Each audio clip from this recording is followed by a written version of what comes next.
रधिया के मन में जो बात 16 सालों से दबी थी, उसके पूरा होने का समय आ गया था। उसके पिता दीनदयाल उसके लिए एक लड़का देखकर आए थे और उसके बारे में वे अपनी बीवी और बेटे को बता रहे थे। रधिया जब अपने सपनों के राजकुमार के बारे में सोचने लगती तो वो खिल जाती और आईने में अपना चेहरा देखने लगती। अब रधिया को ना तो दिन को चैन था और ना रात को नींद। उसके मन में एक नई उमंग, शरीर में गुदगुदी और दिल में हलचल मची रहती थी। दिन कटते गए, लड़की देखने का दिन तय हुआ। रधिया को देखने आज उसका राजकुमार आने वाला था। वो सज संवर कर तैयार हो रही थी। पिताजी स्वागत की तैयारी में लगे थे। मेहमानों की खातिरदारी में कोई कमी ना रह जाए, बात आज ही पक्की हो जाए, ये सब बातें सोचकर दीनदयाल परेशान थे। दरअसल बात ये थी कि इससे पहले भी दो लड़के रधिया को देखकर चले गए थे, पर बात नहीं बनी थी।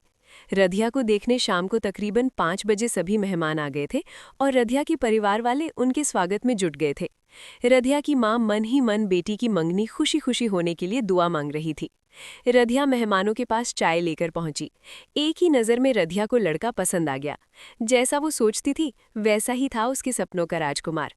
रमेश खूबसूरत और एक गंभीर नौजवान था। उसे भी रधिया बहुत अच्छी लगी। रधिया के कसे बदन और नशीली आंखों ने जैसे रमेश को घायल कर दिया।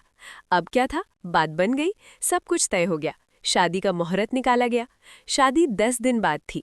लड़के वाले चले गए। आज दीनदयाल बहुत खुश थे, इतने खुश कि जैसे बहुत बड़ा खजाना मिल गया हो। रधिया की माँ फूल ही नहीं समा रही थी। रधिया का तो हाल ही कुछ और था। जब से उसने अपने सपनों के राजकुमार को देखा था, तब से वो सपनों में खो गई थी। हर तरफ वही नजर आ रहा था। जब रधिया की सहेलियां उसे छेड़तीं, तो उसका मन और मचल जाता। वो अपनी खिली जवानी को आईने में देखकर मुस्कुरा जाती और आने वाले दिनों के सपनों में खो जाती। किसी तरह 10 दिन बीत रहे, आखिर वो दिन भी आ गया जिसका रधिया को बेताबी से इंतजार था।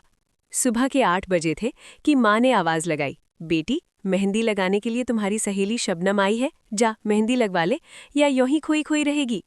मेहंदी, हल्दी, चंदन लगाने और सजने संवरने के बाद रधिया किसी परी से कम नहीं लग रही थी। शाम को धूमधाम से बारात आई।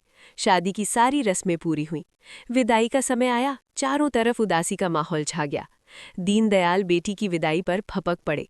ससुराल पहुंचने के बाद सबने रधिया की खूब तारीफ की।